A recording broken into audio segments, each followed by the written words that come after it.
We received this new mobile command center in late June. It's been a 3-year project that we've been working on, and it finally came to fruition with the support of some grant funding, and we were able to put it together and put it into service here in 2017.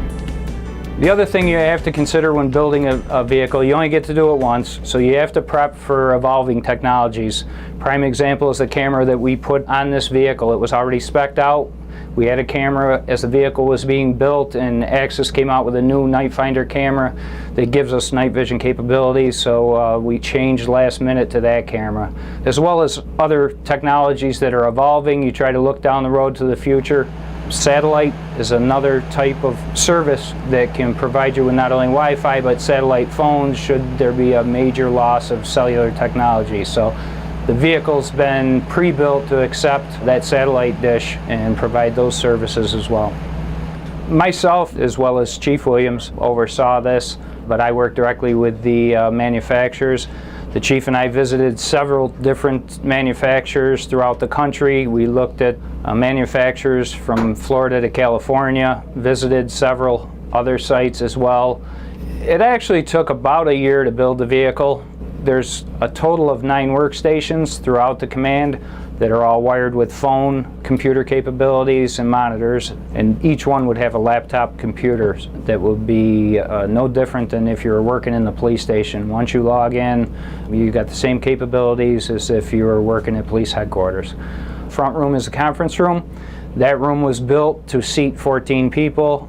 During a major incident, we would always have an IT person here. If anything went wrong, if there was different requests from different agencies, we'd always want one of our IT staff to be in the truck. But as an operator group, we're all trained to perform the basic functions. If we bring a patrolman in and put him in a position and give him an assignment, it's no different working in here than it would be for him working in his car with a mobile computer or in the police department at a fixed station. Also, what we've just done is build upgrades to the Armadillo vehicle. It's an armored vehicle. It can be brought in closer to a situation, so you can hit a barricaded suspect, armed suspect. That vehicle can be brought in by SWAT officers, and then we can use that vehicle to perform surveillance and put that back into the command throughout on any of the monitors throughout this vehicle. Law enforcement, emergency services are critiqued more than ever these days.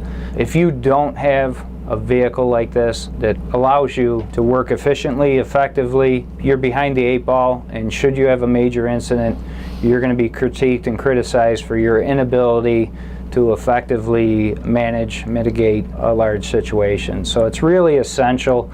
This was a great need for us. When this is deployed, what's coming out of that mass camera is evidence. What we have here is a weather station that actually not only provides current conditions, but it also provides you with software. There's a software program there that will provide you with prevailing winds, temperature, atmospheric pressure over a course of a period of time that you set. This piece of equipment is not only important to law enforcement, but even more so when it comes to working with the fire department for hazardous material spills or fires, so that they can monitor conditions and we can decide safe perimeters and where to set up our staffing in command center. Chief Mark Williams is doing an outstanding job. We are accredited. We are accredited with our SWAT team. There's not many in New York State. We are one of the very few. I'm very proud of them. As I've always said, we have the best police department and the fire department in New York State, barring none.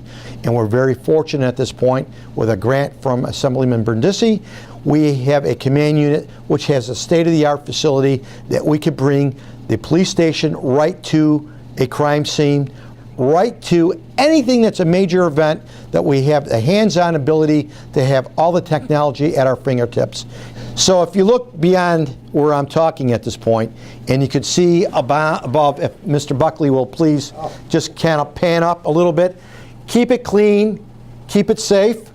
It's keep it cleaner, keep it safer. This was a very fun project, very demanding. My biggest concern was making sure that when we got done, it fit all our needs, and so far we've been very happy and haven't identified anything that we didn't really think through, make conscious decisions, and have the ability to support. So It was a lot of work, but it was a work of passion. It was a lot of fun now that it's here, and it's great to see it being utilized, providing both the community and the department with the public safety tools they need to keep us all safe.